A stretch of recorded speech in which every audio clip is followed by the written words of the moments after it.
Hello everyone, welcome to DCAM channel. Today we will discuss about SAM 6 TYBSc જેનું analytical કેમેસ્ટ્રીનું unit number 2B portion 2B chromatography technique already putted છે. તો portion 2B discuss કરીશું દ્રાવક નિષ્કર્ષણ, જેને solvent extraction પણ કહેવામાં આવે છે. તો દ્રાવક નિષ્કર્ષણની વાત કરવામાં આવે, એકદમ સિમ્પલ ચેપ્ટર છે, બરાબર. તો દ્રાવણમાં રહેલા જુદા જુદા પદાર્થો ને યોગ્ય દ્રાવકની મદદથી અલગીકરણ કરવાની જે મેથડ છે, જેને દ્રાવક નિષ્કર્ષણ કહેવામાં આવે છે. તો મેં ડેફિનેશન બોર્ડ કરું કે દ્રાવણમાં રહેલા દ્રાવક નિષ્કર્ષણ કોને કહેવામાં આવે? તો દ્રાવણમાં રહેલ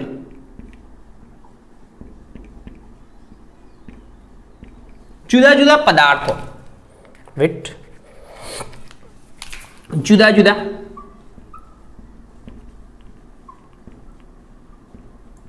પદાર્થો ને યોગ્ય દ્રાવક ની મદદથી, એટલે કે દ્રાવકનો યુઝ કરીને ને યોગ્ય દ્રાવકની મદદથી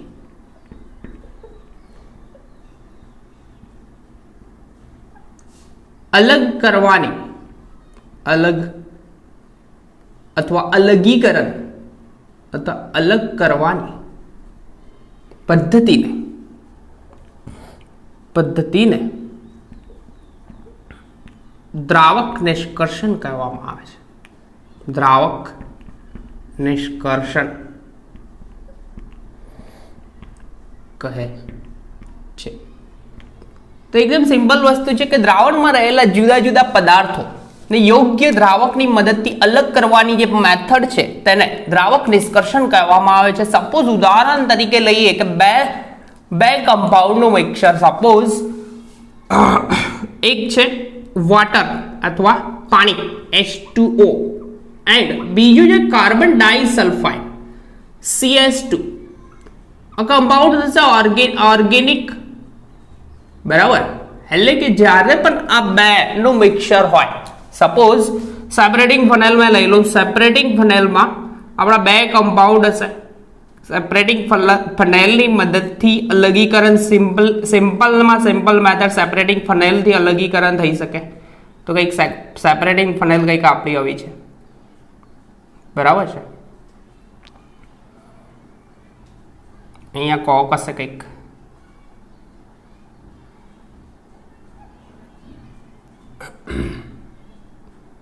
તો બે મિક્સર છે આપણા. એક છે એક્વિયસ લેયર, જલીય માધ્યમ હશે એક્વિયસ લેયર, જેમાં હશે પાણી, એક્વિયસમાં પાણી. એન્ડ બીજું લેયર થશે આપણું ઓર્ગેનિક લેયર, જેમાં કાર્બન ડાઇસલ્ફાઇડ છે. તો મેં ઓર્ગેનિક લેયરને દર્શાવું કંઈક આ રીતે, બરાબર. ઓર્ગેનિક લેયર, તો આ બે લેયર છે, બરાબર. ઓર્ગેનિક અને એક્વિયસ લેયરનું બે મિક્સર છે. આ બેને અલગીકરણ કરવાનું હોય, બરાબર. તો એમાં આયોડિનનું સોલ્યુશન, સપોઝ આયોડિનનું સોલ્યુશન પુટ કરવામાં આવે, તો બંનેમાં આયોડિન સરખી રીતે, એટલે કે અહીંયાથી પુટ કરવામાં આવે આયોડિન દ્રાવક તરીકે, આયોડિનનું સોલ્યુશન પુટ કરવામાં આવે. શેનું? I2. તો I2 આ બેનું અલગીકરણ, એટલે કે આયોડિન વચ્ચેના લેયરમાં આવી જશે અને કમ્પ્લીટલી એટલે કે અલગીકરણ, ચોક્કસ પ્રકારનું એક અલગીકરણ કરશે, બરાબર. તો એમાં રહેલા ઓર્ગેનિક લેયર અને જ્યારે પણ આ રીતનું અલગીકરણ કરવામાં આવે, તો આયોડિન સરખા પ્રમાણમાં બંને લેયરમાં જાય છે. એટલે કે વચ્ચેના પોર્શનમાં અહીંયા આયોડિન આવશે. આયોડિન દ્રાવક તરીકે યુઝ કરીશું તો, અને દ્રાવક તરીકે આવશે કોણ? આયોડિન. એટલે કે સરખા પ્રમાણમાં વિતરણ પામશે અને અલગીકરણ, બે એક્વિયસ લેયરનું અલગીકરણ અલગથી રહી જશે અને બીજું લેયર ગયું છે ઓર્ગેનિકનું અલગીકરણ પરફેક્ટલી થશે. તો દ્રાવક નિષ્કર્ષણના સિદ્ધાંત પ્રમાણે નર્સ નામના વૈજ્ઞાનિકે જણાવ્યું કે નિયત તાપમાને, અચળ તાપમાને ઓગળેલ દ્રાવ્યના બંને સ્તરો એવી રીતે વિતરણ પામે છે કે જેથી ઓગળેલા સ્તરોનો ગુણોત્તર એટલે કે ઓગળેલા સ્તરમાં રહેલા દ્રવ્યનો ગુણોત્તર એટલે કે સાંદ્રતાનો ગુણોત્તર કેવો હોય છે? અચળ હોય છે. તો ભાઈ એ સિદ્ધાંત કંઈક સિદ્ધાંતમાં કીધું એવું કે નર્ન્સ નામના વૈજ્ઞાનિકે આ સિદ્ધાંત ધારાવ્યો કે નર્ન્સ નામના વૈજ્ઞાનિકે જણાવ્યું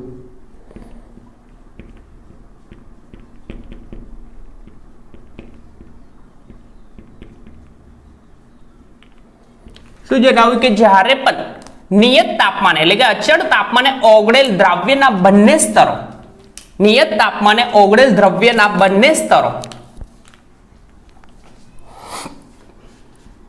નિયત તાપમાને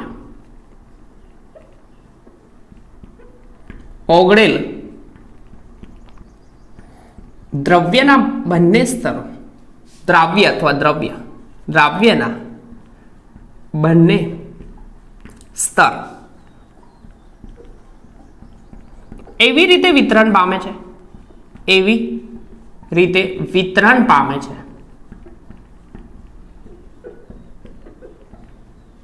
જેમાં તેમની સાંદ્રતાનો ગુણોત્તર એટલે કે દ્રવ્યના બે સ્તરોની સાંદ્રતા બરાબર જેમાં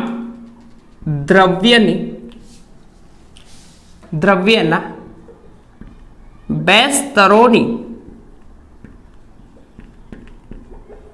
સાંદ્રતાનો ગુણોત્તર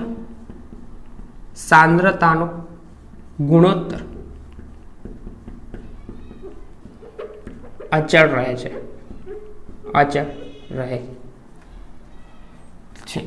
એટલે કે બે સ્તરો એટલે કે સપોઝ અહીંયા કોન્સન્ટ્રેશન ઓફ ઓર્ગેનિક લેયર લો બરાબર અહીંયા ઓર્ગેનિક લેયરની સાંદ્રતા અને એક્વિયસ લેયરની સાંદ્રતા આ જે અચળ આ ગુણોત્તર કેવો મળે છે? અચળ રહે છે એવું ભાઈનું કહેવું છે. કેવો? નર્સ નામના વૈજ્ઞાનિકે કીધું શું કે ઓર્ગેનિક લેયર બરાબર ઓર્ગેનિક લેયરનું કોન્સન્ટ્રેશન એન્ડ એક્વિયસ લેયરનું કોન્સન્ટ્રેશન આ બંનેની સાંદ્રતાનો ગુણોત્તર કેવો રહે છે? અચળ રહે છે. અને આ ગુણોત્તરને વિતરણ ગુણોત્તર કહેવામાં આવે છે. શું કહેવામાં? વિતરણ ગુણોત્તર કેડી વડે દર્શાવવામાં આવે છે. કેડી અથવા કે વડે પણ દર્શાવવામાં આવે છે. તો આગળનો પોઈન્ટ એ જ છે. અને જો નિષ્કર્ષણ દરમિયાન પદાર્થનું સુયોજન કે વિયોજન એટલે કે ભેગા થયું અને વિયોજન એટલે કે આયનીકરણ જે રીતે થાય એટલે કે બે આયનોનું અલગીકરણ થાય સુયોજન કે વિયોજન થતું હોય તો આ ગુણોત્તર અચળ રહેતો નથી. તો એક પોઈન્ટ આવો બી છે ભાઈમાં કે વિતરણ દરમિયાન જો સુયોજન કે વિયોજન થતું હોય વિતરણ દરમિયાન દ્રવ્યનું સુયોજન એટલે કે ભેગા થવું સુયોજન કે વિયોજન થતું હોય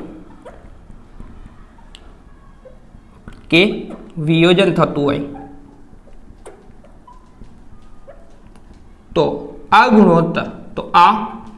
ગુણોત્તર અચળ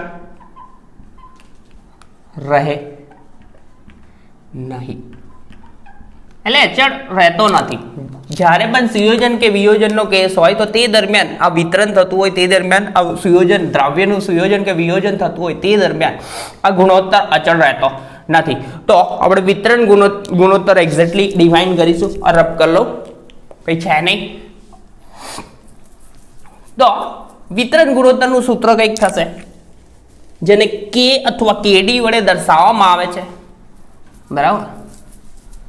તો બે ફેઝ છે બે જુદા જુદા ફેઝ વડે દર્શાવવામાં આવે છે.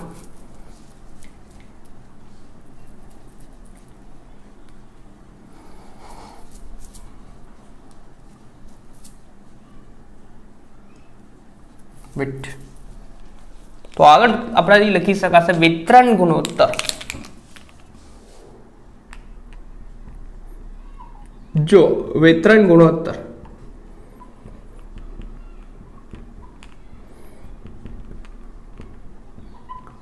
કેડી अथवा अथवा भाईने के वडे दर्शाववामां आवे, केडी अथवा के कहेवामां आवे तो वितरण गुणोत्तर केडी इक्वल टू फॉर्म्युला थशे concentration of A compound divided by concentration of B compound. આ રીતના જ બી લખી શકાય, બરાબર. એ ફેઝ એટલે કે બે ફેઝ હોય તો બંનેને આ રીતે દર્શાવાય, કાં તો બીજી રીતે દર્શાવવું હોય તો organic layer divide by aqueous layer, જે રીતે હમણાં દર્શાવ્યું હતું તે concentration of organic layer divided by concentration of aqueous layer, બરાબર. જ્યાં CA અને CB જે છે તે અનુક્રમે A અને B ફેઝની સાંદ્રતા છે,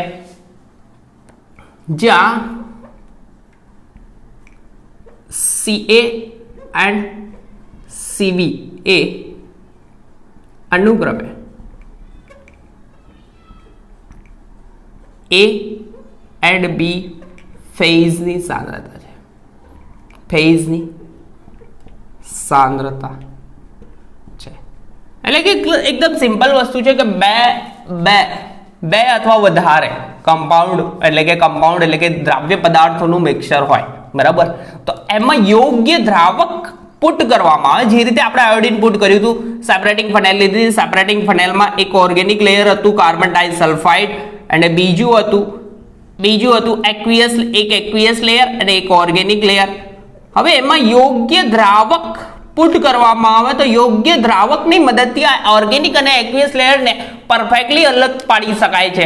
તો આ જે મેથડ છે જેને દ્રાવક નિષ્કર્ષણ કહેવામાં આવે છે, અને નર્સ નામના વૈજ્ઞાનિકે એવું જણાવ્યું કે આ નિયત તાપમાને એટલે કે ટેમ્પરેચર કેવું હોય, અચળ તાપમાન, બરાબર, જ્યાં જો ફેરફાર ના થાય તો ત્યાં આગળ આ બે લેયરની કોન્સન્ટ્રેશન એટલે કે સાંદ્રતાનો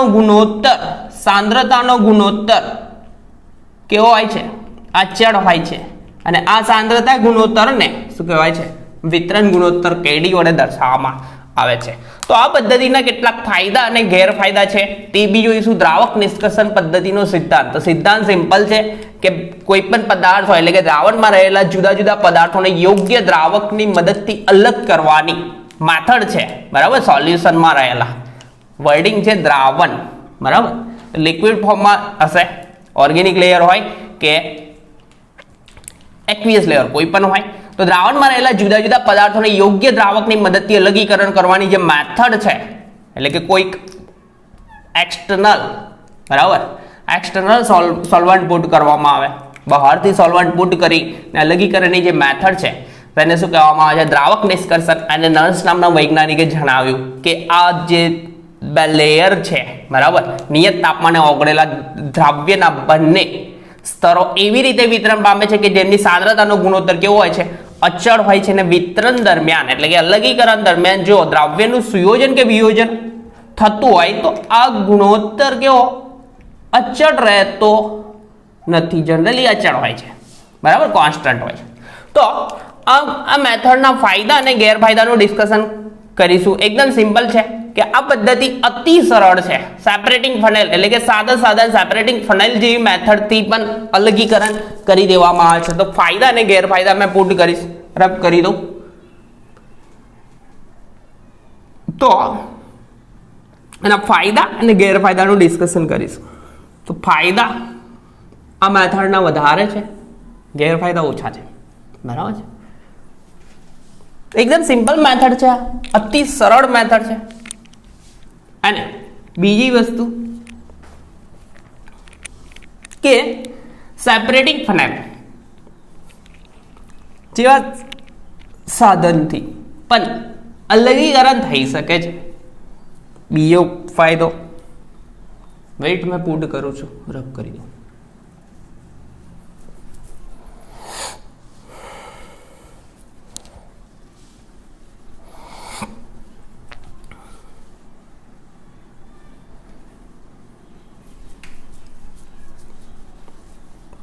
તો પહેલા ફાયદા ડિસ્કસ કરીશું.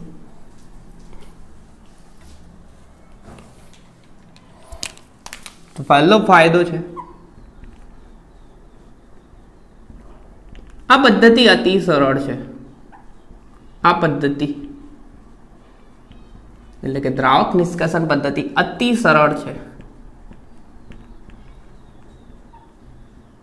એક ફાયદો. સેકન્ડ, બીજો ફાયદો સેપરેટિંગ ફનેલ, બરાબર, એટલે કે સાદા સાધનની મદદથી પણ નિષ્કર્ષણ થઈ શકે છે. એટલે કે સેપરેટિંગ ફનેલ ઉદાહરણ તરીકે જોઈએ તો સાદા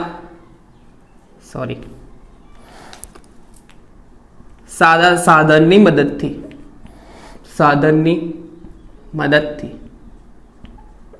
અલગીકરણ થઈ શકે છે.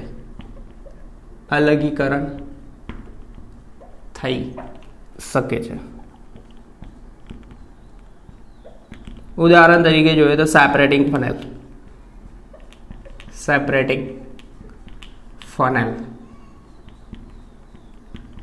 બરાબર. સેપરેટિંગ ફનેલ તો બધાએ જોઈ જશે. ત્યાર પછી ત્રીજી વસ્તુ છે સહ અવક્ષેપણ કે પાર્શ્વાદ અવક્ષેપણ ની શક્યતા નથી. ત્રીજો પોઈન્ટ છે સહ અવક્ષેપણ કે પાર્શ્વાદ અવક્ષેપણની શક્યતા નથી.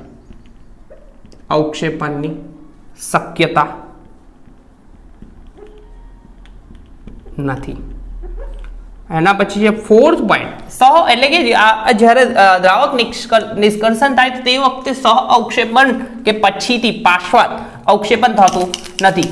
ત્યાર પછી પદાર્થનું પ્રમાણ અતિ ઓછું હોય, એટલે કે ખૂબ ઓછું પ્રમાણ, અતિ ઓછું કે વધારે હોય તો પણ અલગીકરણ કરી શકાય છે.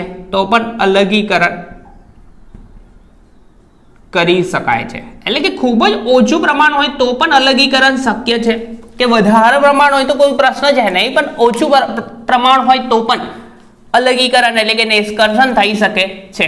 અને આ રિએક્શન સામાન્ય તાપમાને થાય છે. એટલે કે દ્રાવક નિષ્કર્ષણની જે મેથડ છે, એટલે કે આ પ્રક્રિયા અથવા આ રિએક્શન રૂમ ટેમ્પરેચર એટલે કે સામાન્ય તાપમાને થાય છે.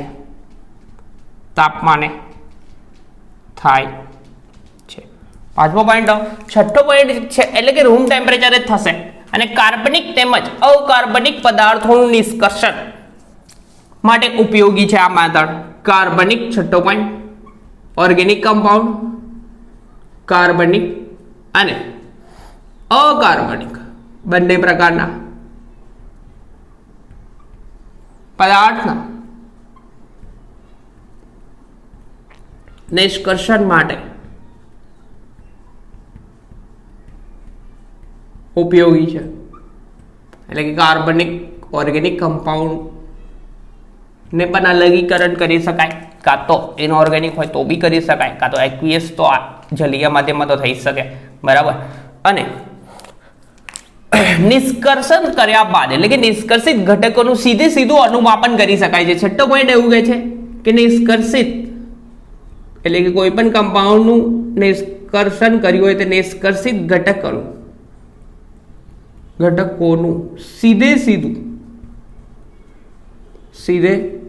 સીધું અનુમાપન કરી શકાય છે. એટલે કે ટાઇટ્રેશન કરે છે એ રીતનું અનુમાપન કરી શકાય છે. એન્ડ સાતમો પોઈન્ટ ભાઈમાં કહે છે એવું કે કાર્બનિક ફેઝ નું પ્રમાણ વધતા નિષ્કર્ષણ સંપૂર્ણ થાય છે, અથવા સાતમો પોઈન્ટ છે સંકીર્ણ એટલે કે એકદમ કોમ્પ્લેક્સ હોય તેવા સંકીર્ણ આયનોનું પણ નિષ્કર્ષણ કરી શકાય છે.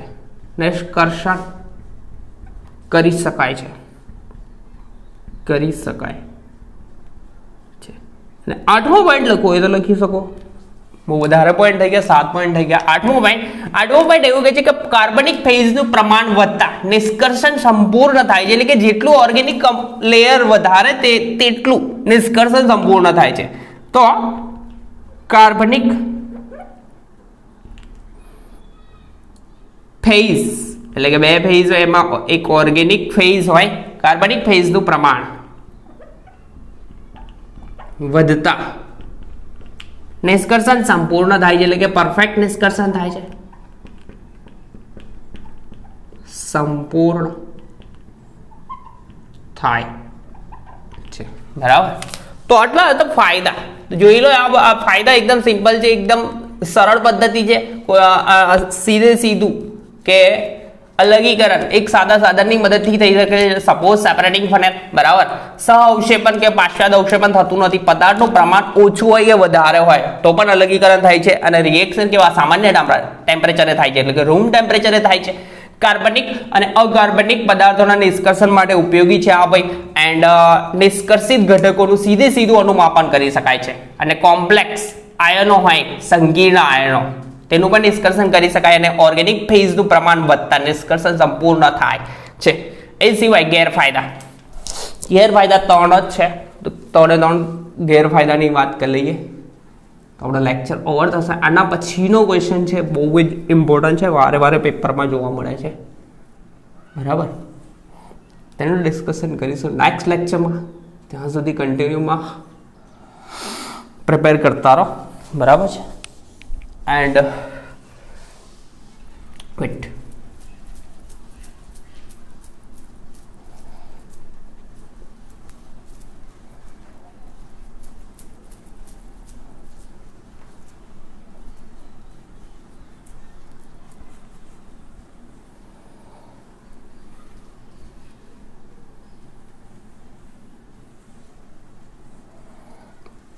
તો ગેરફાયદાની વાત કરીએ તો પહેલો ગેરફાયદો એક છે કે દ્રાવક નિષ્કર્ષણમાં યુઝ કરવામાં આવતો દ્રાવક એ બે જે લેયરમાં રહેલી ઘટક જે છે એની પ્રકૃતિ પર આધાર રાખે છે, એટલે કે જેવી પ્રકૃતિ એવો દ્રાવક લેવામાં આવે છે, કોઈ પણ દ્રાવક લઈ શકાતો નથી, બરાબર। તો ગેરફાયદાની વાત કરીએ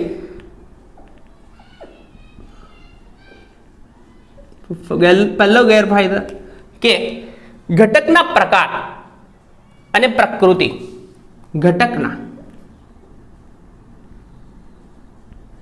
પ્રકાર એન્ડ પ્રકૃતિ એટલે કે કેવો ઘટક છે જેનું અલગીકરણ કરવાનું છે, પ્રકૃતિ અનુસાર દ્રાવક ની પસંદગી કરવામાં આવે છે,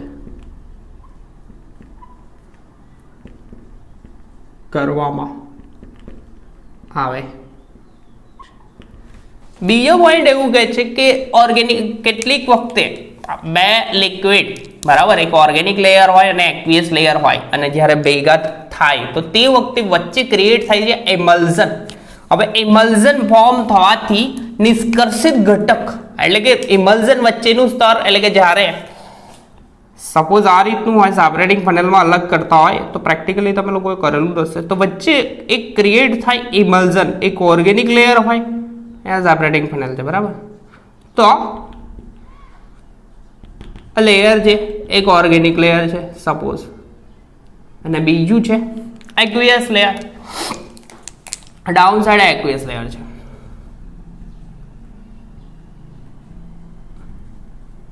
હવે જ્યારે આ બંનેને કમ્પ્લીટલી હલાવવામાં આવે તો તે વખતે વચ્ચે ક્રિએટ થાય છે એમલ્સન।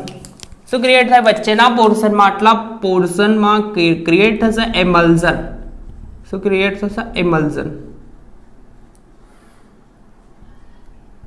ઇમલ્ઝન ક્રિએટ થાય એટલે કે બંને કમ્પાઉન્ડનું મિક્સર ક્રિએટ થશે, ઓર્ગેનિક અને એક્વિયસ।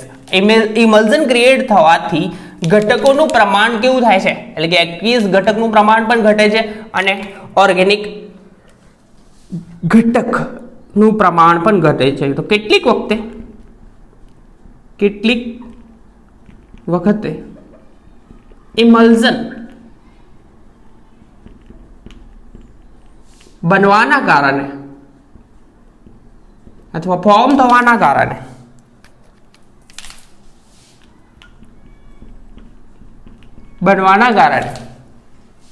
ઘટકનું પ્રમાણ ઘટે છે, ઘટકનું પ્રમાણ ઘટે છે.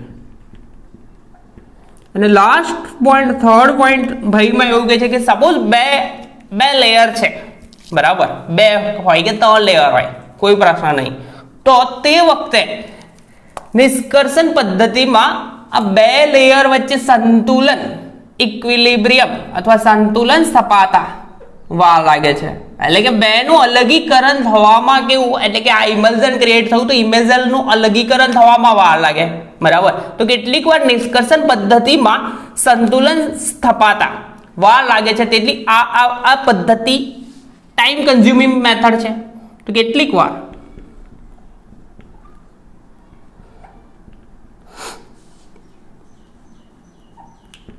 બે ઘટકો અથવા ફેઝ વચ્ચે સંતુલન સ્થપાતા, સંતુલન એટલે કે ઇક્વિલિબ્રિયમ આવતા, સ્થપાતા માં વાર લાગે છે. તેથી આ પદ્ધતિ